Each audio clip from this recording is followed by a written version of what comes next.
بسم اللہ الرحمن الرحیم۔ اگر آپ کو نظر لگ جائے تو آپ اپنی نظر خود اتار سکتے ہیں، لیکن آپ کو سپرسٹیشیس فالو کرنے کی ضرورت نہیں۔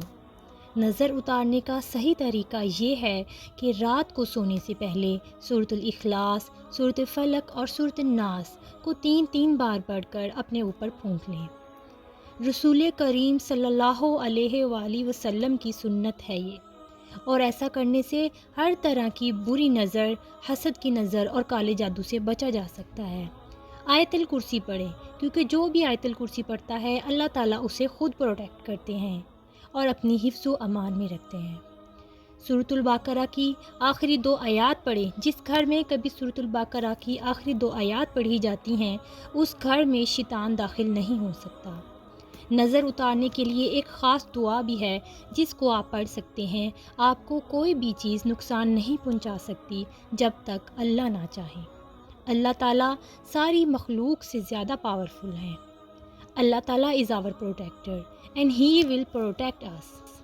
آج کل بہت زیادہ ٹرینڈ ہے ایول آئی کو یوز کرنے کا، حتیٰ کہ ایول آئی کی جویلری بھی بہت استعمال کی جانے لگی ہے۔ لوگوں کو لگتا ہے اس طرح کے سمبلز کو اپنی پروفائل، اپنی فوٹو پر یا اپنے جسم کے اوپر بنا کر وہ نظر سے بچ سکتے ہیں۔ ایسا بالکل بھی نہیں ہے۔ دنیا کے بے شمار سپرسٹیشیس میں سے یہ بھی ایک سپرسٹیشن ہے۔ اگر آپ اس سمبل کو کسی بھی طریقے سے یوز کرتے ہیں یا اس پر یقین رکھتے ہیں کہ یہ آپ کو بری نظر سے بچائے گا تو یہ شرک ہے۔ اللہ کے سوا ہمیں کوئی بھی پروٹیکٹ نہیں کر سکتا۔ حضور کریم صلی اللہ علیہ وآلہ وسلم نے نظر سے بچنے کے لیے ہمیں یہ سب دعائیں بتائیں۔ صرف اللہ کا کلام ہی ہمیں بچا سکتا ہے، چاہے وہ بری نظر ہو یا کالا جادو ہو۔ یہ بے بنیاد چیزیں آپ کو پروٹیکٹ نہیں کر سکتی۔ ہماری حفاظت کے لیے اللہ ہی کافی ہے۔